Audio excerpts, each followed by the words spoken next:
Очень часто мы бросаем учить языки, потому что теряем мотивацию. В один день нам становится скучно и неинтересно делать то, что раньше мы делали с большим удовольствием. Мы пытаемся убедить себя в том, что это пройдет, и в будущем мотивация вернется. Мы ждем того дня, когда нам вновь захочется вернуться к изучению языка, но этот день так и не наступает. Кажется, что мы зашли в тупик, из которого нет выхода. Мотивация так и не возвращается.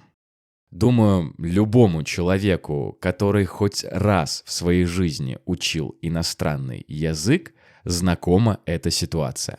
И сегодня я хочу поговорить именно об этом, о потере мотивации. О том состоянии, когда занятие, которое ты любил всей душой, вдруг превращается в скучную обязанность. Вы слушаете Russian Flow, подкаст для тех, кто учит русский язык. Друзья, всем привет! Я очень рад, что с каждым днем нас становится все больше и больше. А еще мне безумно приятно читать ваши комментарии. Поэтому, если есть что сказать, то не стесняйтесь, пишите, все читаю и всем отвечаю. Ну и, конечно, не забудьте подписаться, если вдруг еще этого не сделали. Сегодня мы обсудим, почему мы теряем мотивацию. Как сделать так, чтобы потеря мотивации не влияла на изучение языка? А также выясним, почему выучить язык только при помощи мотивации крайне трудно. Обязательно расскажу о своем личном опыте, потому что я, как и любой другой человек, который учит языки, тоже через это прохожу. Надеюсь, что вы готовы, потому что мы начинаем.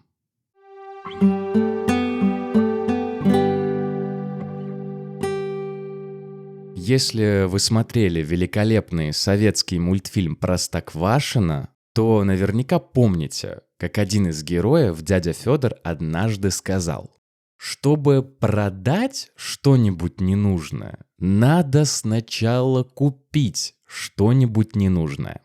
И немного перефразируя его, скажу так. Чтобы потерять мотивацию, нужно эту мотивацию сначала иметь.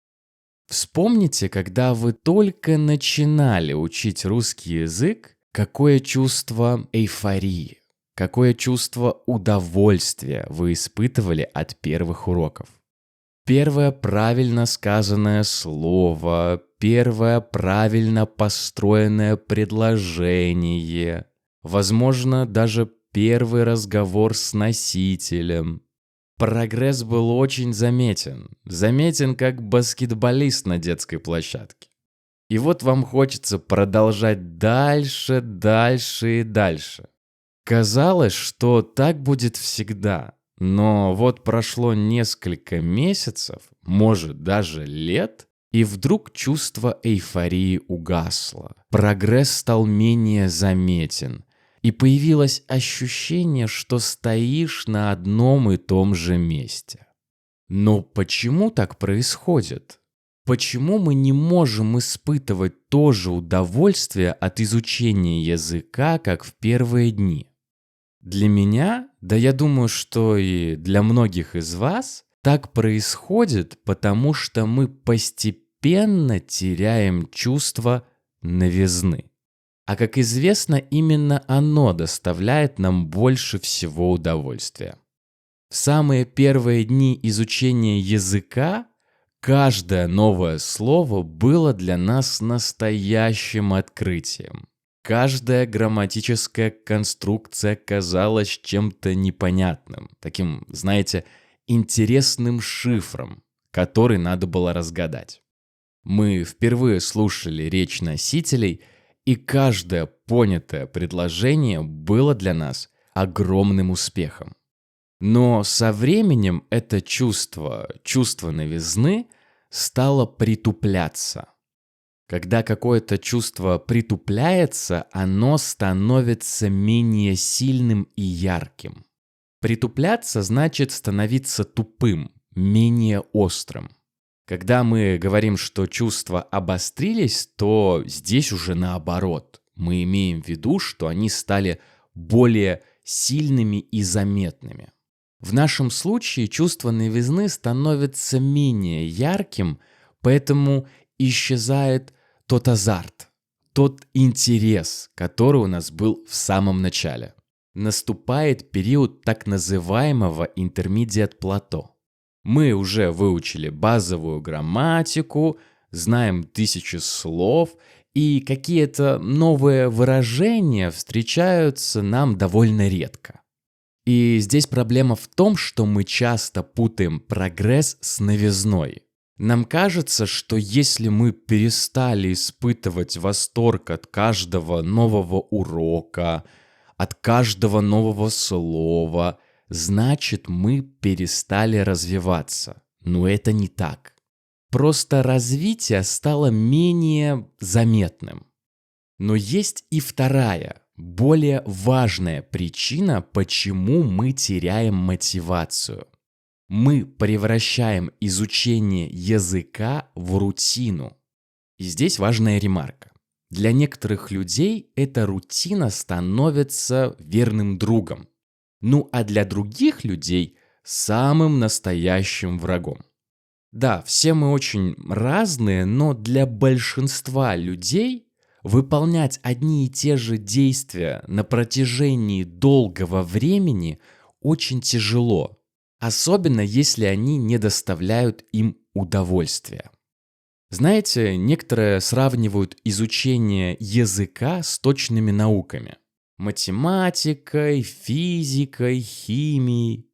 Но по мне это абсолютно неверное сравнение.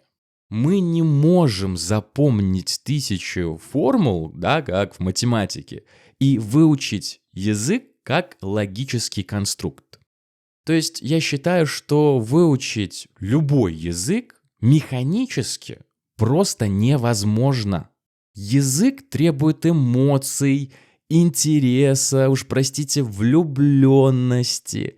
И когда мы убираем эти эмоции, когда мы пытаемся выучить язык только с помощью мозга, а не сердца, наша мотивация умирает.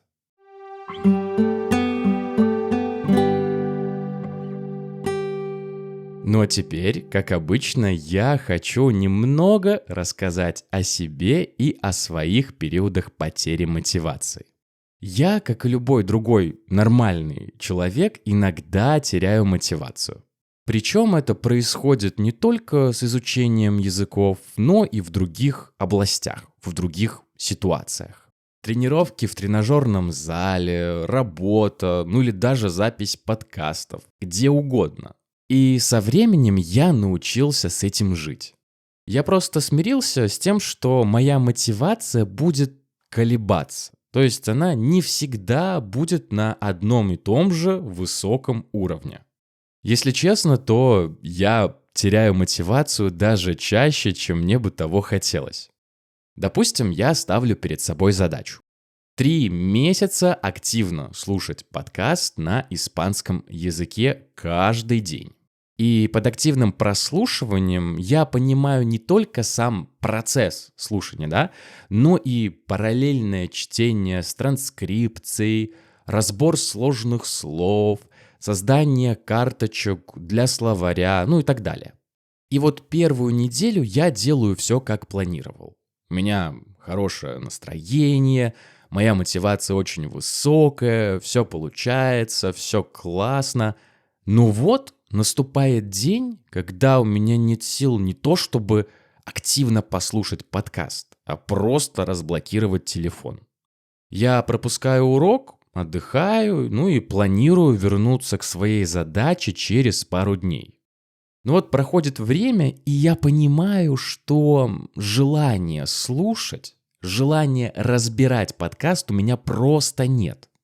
Мне просто на физическом уровне не хочется этого делать. А заставлять себя делать то, что мне не хочется, я не буду. И что же?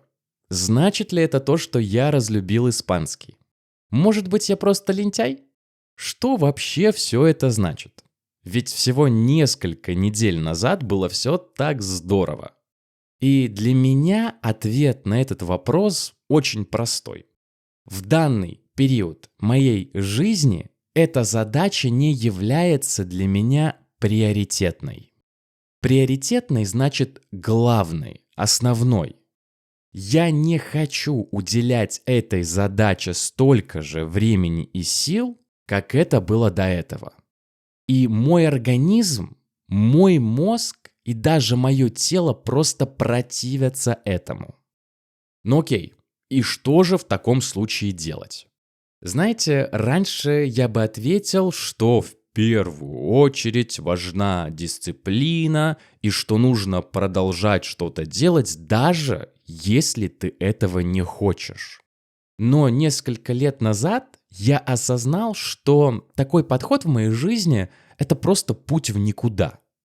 Путь в никуда значит, что мы идем куда-то без понимания, зачем и куда мы идем. Это значит, что мы двигаемся вперед, но не понимаем, зачем все это нужно. И вот этот путь в никуда просто бессмысленный и, главное, бесполезный. Сила воли – это, конечно, хорошо, но долго только при помощи силы воли что-то делать невозможно. Рано или поздно мы все равно бросим. И лучше признаться себе в том, что тебе что-то не нравится сейчас, а не потом, через несколько месяцев или даже лет. Так мы сэкономим и время, и наше здоровье. Ну так что же, если не сила воли и дисциплина, то просто сдаться и ничего не делать? Сейчас попробую ответить.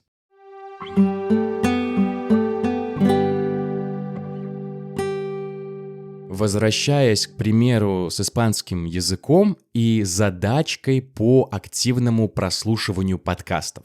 Что я буду делать, если вдруг потеряю мотивацию? Во-первых, я не буду себя ругать и обзывать плохими словами. Я вот такой лодырь, такой лентяй, постоянно бросаю все на полпути, ну и все в таком духе. Нет, я просто выдохну, приму ситуацию и постараюсь сменить формат. Что это значит?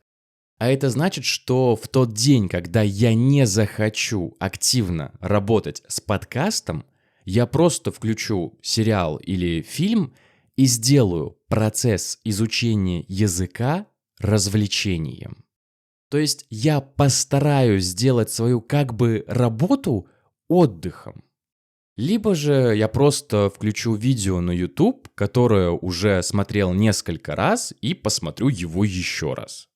На этом этапе для меня самое главное – это сместить фокус на то, что мне нравится, на то, что мне нравится и хочется делать прямо сейчас. Не нужно давить на себя и заставлять что-то делать, если вся твоя сущность противится этому. Во-вторых, я могу просто включить тот подкаст, который я еще ни разу не слышал. Ребят, мы живем в мире, где контента даже больше, чем нужно. Для каждого найдется то, что придется по душе, что понравится именно ему.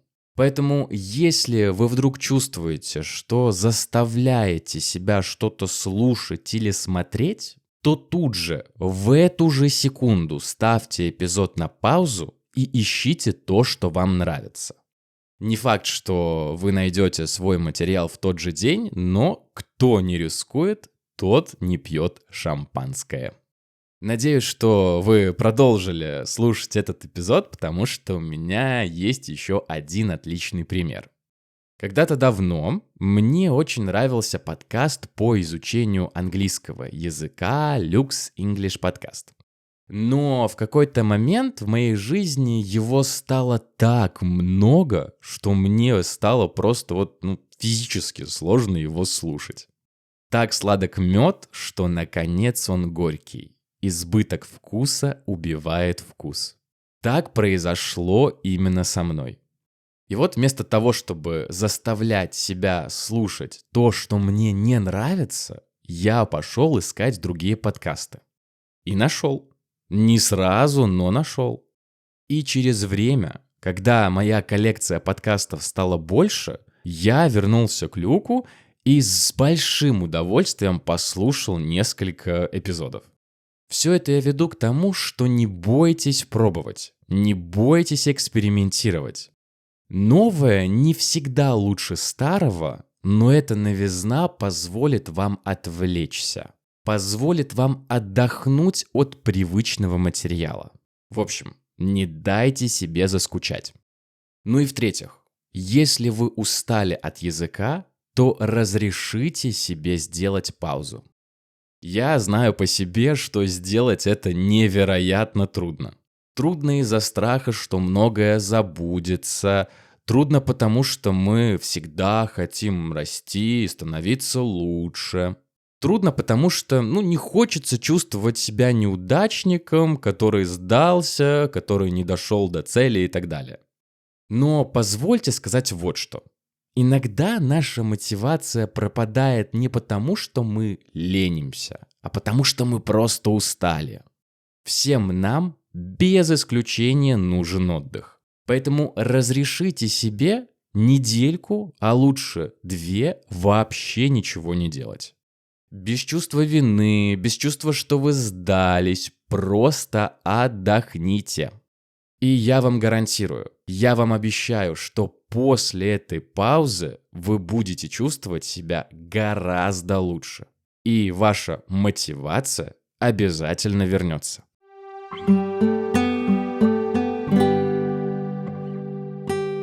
Ну и напоследок, возможно, мой самый важный и полезный урок, который я вынес для себя за все время, что учу языки. Мотивация будет обязательно пропадать. Она будет исчезать, приходить, снова уходить, и это нормально. Мы все с вами живые люди, и мы не можем управлять своими эмоциями по щелчку пальцев. Но знаете, что мы можем? Мы можем построить такую систему, когда влияние мотивации будет очень маленьким, почти незаметным. Мы можем сделать так, чтобы мотивация вообще не влияла на наш успех. Помните, я говорил, что на одной силе воли каши не сваришь? Кстати, когда я использую фразеологизм «каши не сваришь», я имею в виду, что выучить язык невозможно, что бы мы ни делали, как бы мы ни старались. Это выражение мы обычно используем, когда хотим сказать, что нельзя что-то сделать, несмотря на все наши усилия. Еще, кстати, его можно использовать, когда вы договариваетесь с каким-нибудь человеком, который может вас предать. Например, у вас есть знакомый, который постоянно всех обманывает и не выполняет своих обещаний. И вы можете сказать, что с таким человеком каши не сваришь. Но мы немного отвлеклись, давайте вернемся к нашей теме. Так вот, я говорил, что сила воли в изучении языка не самый верный помощник. Это так. Но что же с дисциплиной? А вот дисциплина действительно очень важна. Она наш самый главный союзник. Поймите, я не призываю вас мучить себя и заниматься через силу, когда вам, совсем плохо. Я говорю здесь немного о другом. О том, чтобы создать такую систему, которая работает даже тогда, когда наша мотивация на нуле. Не нужно строить планы, где вы рассчитываете учить русский язык каждый день, по несколько часов, 365 дней в году. Выполнить такое обещание будет крайне трудно. В первую очередь выясните, что вам нравится, а что не нравится делать. Если вы терпеть не можете грамматику, то и не нужно страдать. Если вы любите читать, но не любите смотреть фильмы, не нужно себя заставлять делать то, что вам не по душе. Учитывайте свои личные особенности и интересы и постройте такую систему, в которой большую часть времени вы будете делать только то, что вам в кайф. И при случае, когда вы потеряете мотивацию, а это обязательно произойдет, то после паузы или смены формата вы бы возвращались к любимому делу, а не к рутине. Главный посыл этого эпизода в том, что мотивация – вещь очень хрупкая, очень ненадежная. Учиться только в моменты сильной мотивации ни к чему хорошему не приведет. Помимо мотивации у нас должна быть дисциплина. Но такая дисциплина, которая опирается исключительно на наши интересы и личное качество. Не та дисциплина, где вы с сжатыми зубами делаете то, что вы ненавидите. Нет. Та дисциплина, где вы даже несмотря на усталость или плотный график, найдете 10, 15, 20 минут на любимое дело. Вот и весь секрет. Спасибо, что были со мной. Учитесь с удовольствием, не теряйте мотивацию и не бойтесь пробовать что-то новое. Я же с вами прощаюсь ровно на неделю. Всем пока, скоро услышимся.